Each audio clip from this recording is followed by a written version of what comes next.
time she appeared to me, I was in our bedroom. I remember her sitting on the bed, like you could feel the weight of a person sitting on the edge of the bed, like depressing the mattress. But yet, she wasn't really there. Welcome to the Rental Property Owner and Real Estate Investor Podcast, brought to you by the Rental Property Owner Association, providing benefits and services to real estate investors and rental property owners for over 48 years. With your host, Brian Hamrick from Hamrick Investment Group. This episode is sponsored by Green Property Management, managing everything from single-family homes to apartment complexes in the West Michigan area. Find out more at greenpropertymgt.com. And RCB and Associates, helping real estate investors and small business owners navigate the complex world of health insurance and Medicare benefits at rcbassociatesllc.com. I've purchased many properties, and there's been a few times where I've even had other people, and I feel it too, that there's just incredibly negative energy in that particular house or property. I had a house, a lady had died in a fire, and you could see where she laid, and it was creepy, and definitely negative energy there. So when we were finished with the property, I mean, you didn't know it was there, but the question is that energy still there or not? Welcome to episode 94. That was Ann Finkler, investor and rental property owner.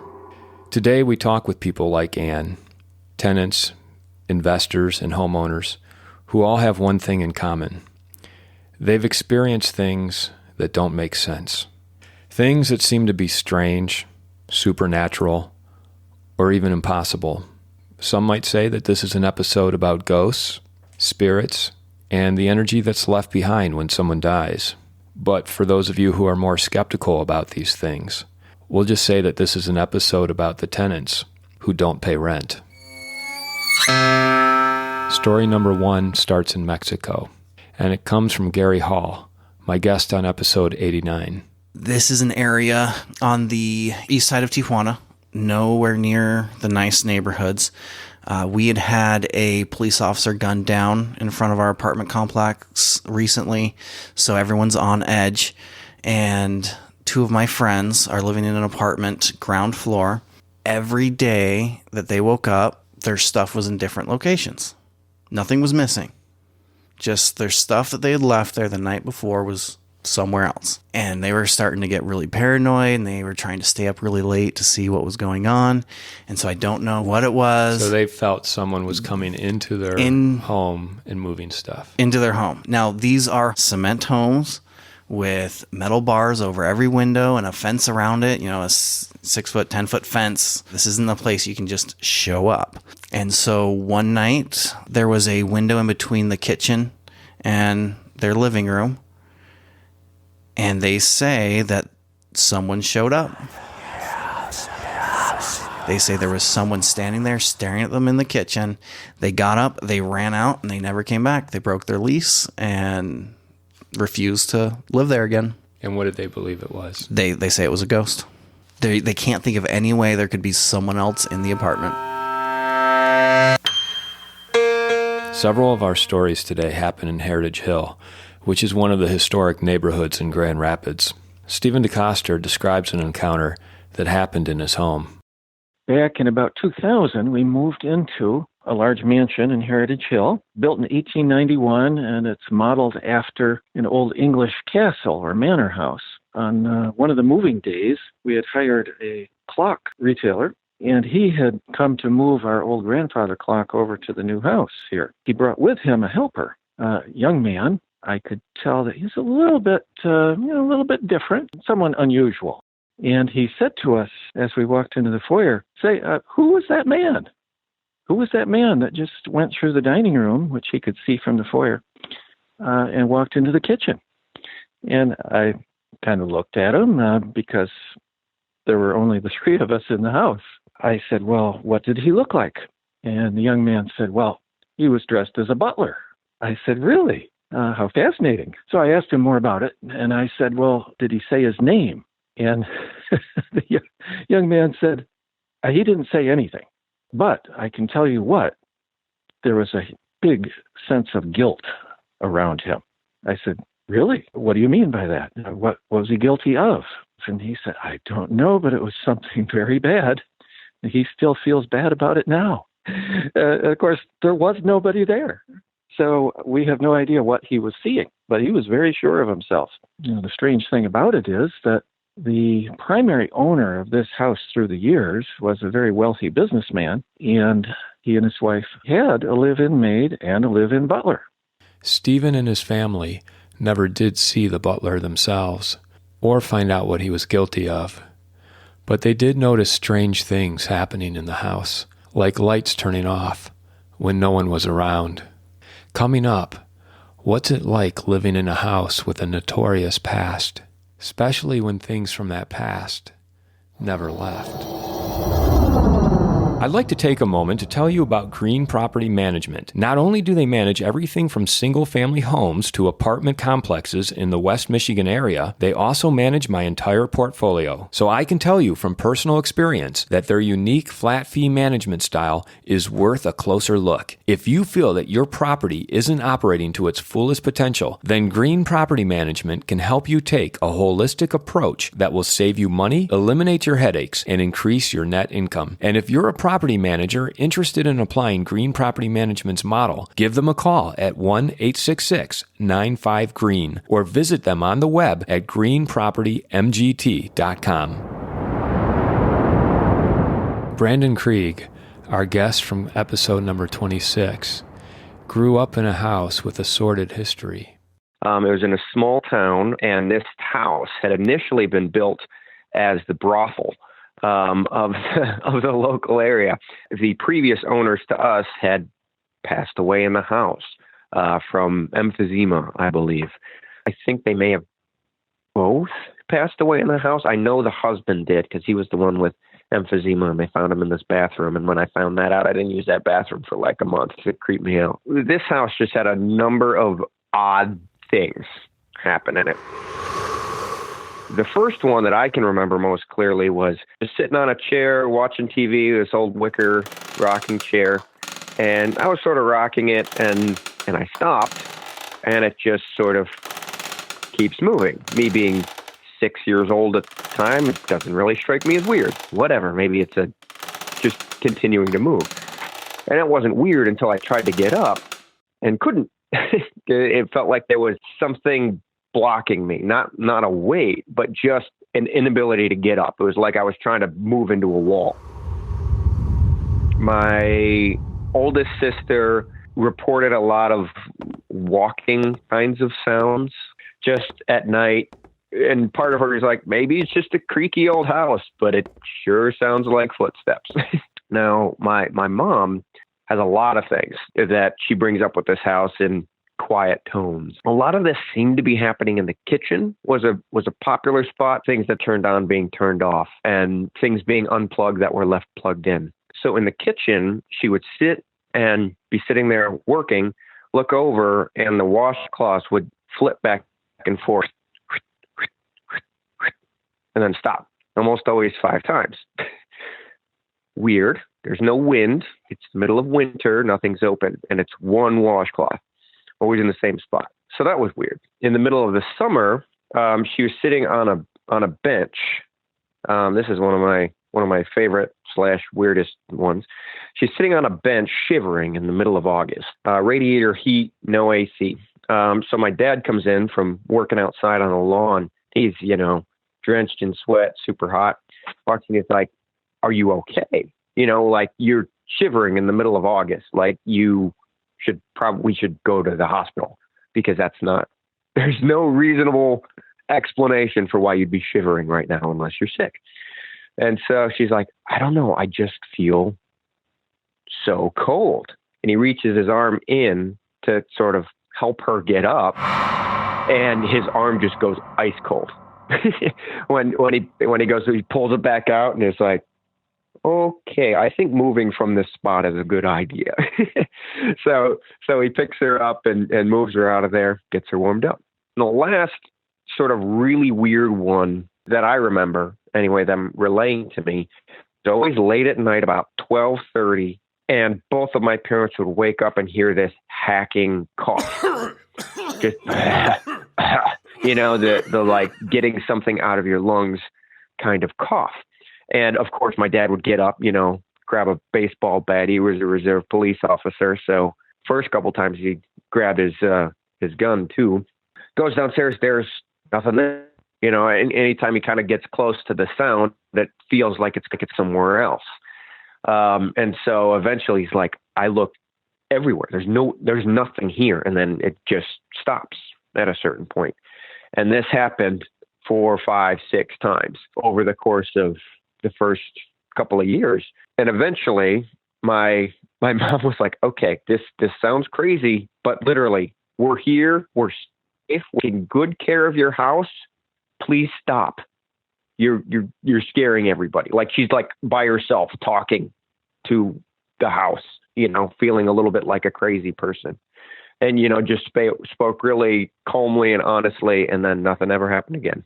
They left, didn't come back. The pleading and the bargaining is a common theme in homes like this. And sometimes it works, and the noises and the flickering and the mischief stops. But coming up, what happens when your rental property is haunted and your paying tenants accuse you of being the one who's causing the mischief? She said, John, I know you're watching me. I know you're coming in my apartment and moving things and taking things.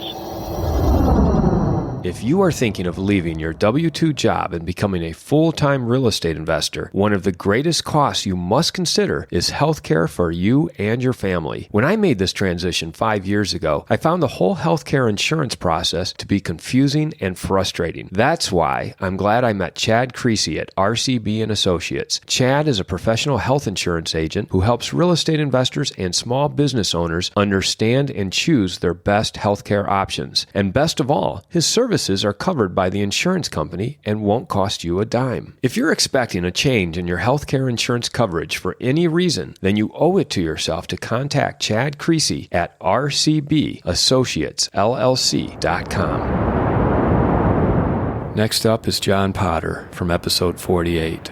John loves investing in historic properties, but sometimes there's more than just history that comes with these homes. My realtor and I were looking at a house, a duplex, just south of Heritage Hill. The house was probably built in about 1895, I think. We had finished downstairs, went upstairs, looking around up there. And while we were looking and talking, both of us clearly heard the downstairs front door open and then close. Then clearly we heard someone walking around downstairs in the lower apartment. It happens fairly often on vacant houses where people walk in. So didn't think anything of it. But after a couple of minutes, I said, I better go down and check, see who's there. Went downstairs, didn't see anybody. Looked around pretty well, and there was nobody there. We kind of talked about it, said, yeah, we both clearly heard it. That's kind of strange. Ended up buying that house. It needed a fair amount of rehab, so I was working on it pretty steadily for a few months.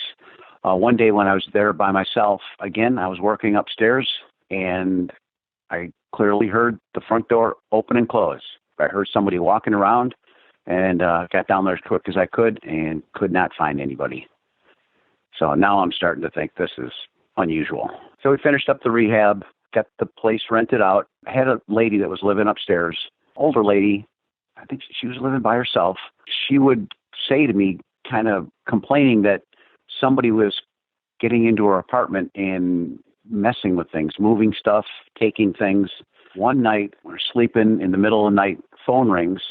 I did have a company phone that I actually used to answer in the middle of the night, which I don't do that anymore. Answer the phone, and it was her. She was sounding very strange, kind of, I don't know what the best way to describe it, but like definitely in an affected voice, kind of spooky. She said, John, I know you're watching me. I know you're coming in my apartment and moving things and taking things. I want you to know that I know. She said it slowly and kind of hauntingly, and I go, like, what? I am not going in your apartment and touching anything or moving anything. I remember clearly that phone call was really weird. A little later on, within a year or two, another lady was living upstairs in that apartment, But she started clearly going batty in conversations with her. And I don't remember exactly what her reasoning was for wanting to move, but it was the same sort of thing. Something's not right. Something's going on in this apartment. I need to move out of here. On the day she was moving out, I happened to be driving by. I saw a group of people out on the front porch. We got to talking about why she was moving. One of the young guys that was probably 18 or 20 years old said, yeah, everybody knows this house is haunted. I don't know why she even moved here, but there's something going on in this house and she needs to get out of here. I called a realtor that I knew fairly well. He also had a side business cleaning out homes when they came up for sale. Somehow that house came up. He said that he had actually cleaned that house out when it came up for sale. He said, that there was something clearly bad about that house. He said he heard things. He said every time he was in the house, he had a bad feeling, and he was just completely happy when that job was finished and he can get out of that house. So at that point, I pretty much came to the conclusion I must own a haunted house. Of course, being a landlord, and I started thinking, for a haunted house, should I raise my rent or something? Is that an attraction now?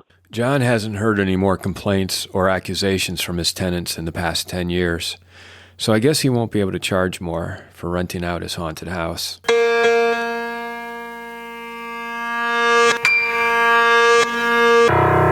Our final guest is Sue DeJong, another Heritage Hill homeowner. Not only is Sue's home haunted, but she's actually been able to communicate with her ghost. Really, the thing that sort of got my attention right away was there seemed to be very unexplained lights flickering, despite the fact that the wiring was all relatively new, 5 years old or so. So really, there wasn't a good explanation for this. And the lights flickering really were primarily concentrated in the mornings in the bathroom upstairs that we used to get ready for work. It was just that room most of the time. There was some other lights here and there, but most of the time it was just that room. And I thought, this feels like somebody trying to get our attention or something trying to get our attention. So that's when I started to do a little investigating into the house, starting with who built the house, who had owned the house over the years, who had lived in the house, who had maybe died in the house. Was there anything sort of unexplained? And I found very quickly through, city records and the library records that the house had been owned by the woman who built the house in 1886 for really almost 70 years. She lived there and died as a 101-year-old woman in 1953 or something like that. It was a significant period of time. And it was easy to find pictures and stories about her and kind of trace her history. And I just sort of had this inkling that this might be who was still really here in the house, because 70 years seemed like a long time to me. And I thought, well, maybe she never left. Maybe this is her legacy. As goofy as it sounds, one morning getting ready for work when the lights were flickering so terribly, I really couldn't even see. It was almost like a strobe light effect. I remember just kind of slamming my hands on the counter in the bathroom and saying, Mrs. Baker, if that's you, we know you're here. And we get it. It's your house. Totally good with that. I am trying to get ready for work so I can go earn money to take care of your house. If you would please stop with the lights, I would appreciate it, and your house would appreciate it. And I kind of left it at that. And I thought to myself, well, this is weird. I should probably not admit that I ever say things like this. But the lights in that bathroom have not flickered since. Not once. We had multiple, young babysitters who would always talk about what they heard over the monitor to our daughter's room upstairs, which we ourselves heard many times. And that was sort of this melodic murmuring or singing that seemed to come from Grace's room. The minute you walked up the stairs and headed towards our daughter's room, it stopped. And you could never catch it in her room. Really was sort of unexplained. But for babysitter purposes, we, of course, were always saying, well, we're really close to the house next door, and there's a lot of interference in the monitors. But it was the same melody over and over and over again. So I am almost certain that was her singing to our daughter when she was a baby, which would fit with the story of Mrs. Baker, because, as I mentioned, she and her husband didn't have any children who lived. They did have one baby who died at 11 days old and never had any other children. So I always felt like she was there in our daughter's room, sort of watching over her. And then shortly after that, it gets a little bit stranger because I actually saw her in the house. So the first time she appeared to me, I was in our bedroom upstairs, and I was just waking up. So I wasn't startled. I really honestly thought, like, am I dreaming? It just wasn't alarming at all. I don't know how to describe that except to say that. I thought, like, I was maybe still sleeping. I remember her sitting on the bed, like you could feel the weight of a person sitting on the edge of the bed, like depressing the mattress. It was really bizarre. But yet, like, she wasn't really there. So weird. And I remember kind of thinking to myself, this must be Mrs. Baker. Are you Mrs. Baker? And she nodded her head at me. This, like, I don't know how to describe it. It was like an apparition, but I could kind of see through her. I guess that's an apparition. But this feeling of peace and warmth sort of permeated the room. People often tell stories about cold or feeling uncomfortable. That is not the case. With this particular spirit, she's preceded by this feeling of welcome and calm and warmth, and that is exactly how that moment felt. I remember feeling like not afraid. I knew exactly who it was. She smiled and nodded at me. It was very much a kind of an acknowledgement of, like, you're here. And so I described this to my husband, that I had seen this, and he was extremely skeptical, as a good husband or spouse should be, because at this point I'm starting to sound like a crazy person. But I described what she was wearing, this gray sort of high-necked dress with like a brooch in the middle of her neck, like almost like a cameo, and her hair was pulled back in a bun at the nape of her neck, and no glasses, and she had this sort of faint smile on her face. I saw her a couple more times other places in the house, and each time was, kind of increasingly unnerving, where I really felt like this is really weird. And there was a particular time, it was like Christmas Day, that's what it was.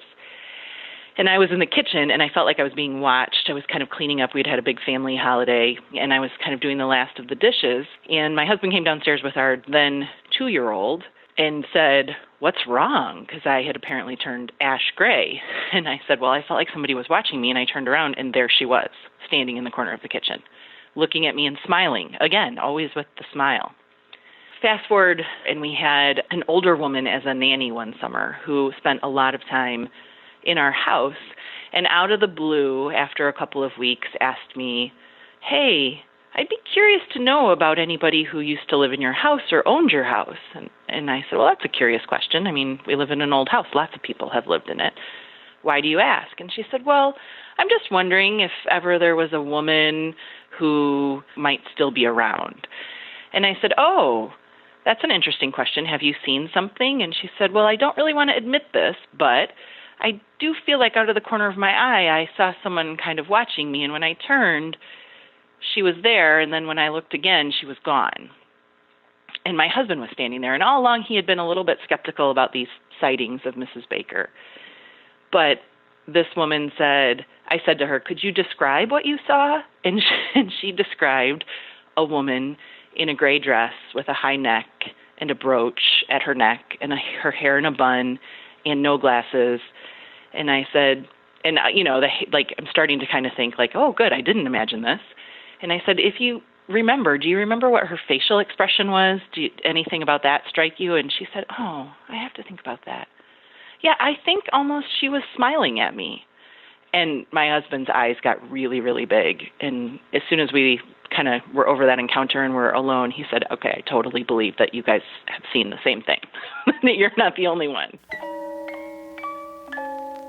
So we readily admit that she's a presence in our house, but she is this very warm, inviting presence. Everyone who comes to our house remarks usually on how welcoming and inviting it is, and my husband and I will just sort of nod and say thank you, but we know, kind of in our heads, well, it's not really all us. It's probably has a little bit to do with Mrs. Baker. As you're talking about her right now, you're in your house. Do you feel like she might be listening to this conversation?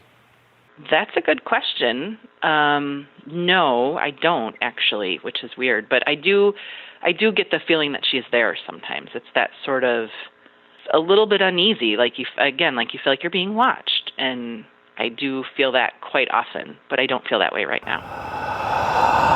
I'd like to thank our guests today for sharing their stories with us. Even though the tenants that haunt their homes don't pay rent, there's no doubt they've left us with a lot more in value than just money. The end of that story is we've been able to uncover where she was buried, which is right here in town in Oak Hill Cemetery. She and her husband and their little baby, Emily, who lived 11 days, are all buried together. And every year on the anniversary of her birthday, which is July the 7th, we pick flowers from our gardens. We cut a bouquet of flowers and tie it with a ribbon and take it to her grave and say thank you for building such a great house that we now get to love and live in and enjoy. This episode was sponsored by Green Property Management, managing everything from single-family homes to apartment complexes in the West Michigan area. Find out more at greenpropertymgt.com. And RCB & Associates, helping real estate investors and small business owners navigate the complex world of health insurance and Medicare benefits at rcbassociatesllc.com. You've been listening to the Rental Property Owner and Real Estate Investor Podcast, brought to you by the Rental Property Owner Association. You can find out more at rpoaonline.org. If you enjoyed this podcast, please go to iTunes to subscribe, rate, and review.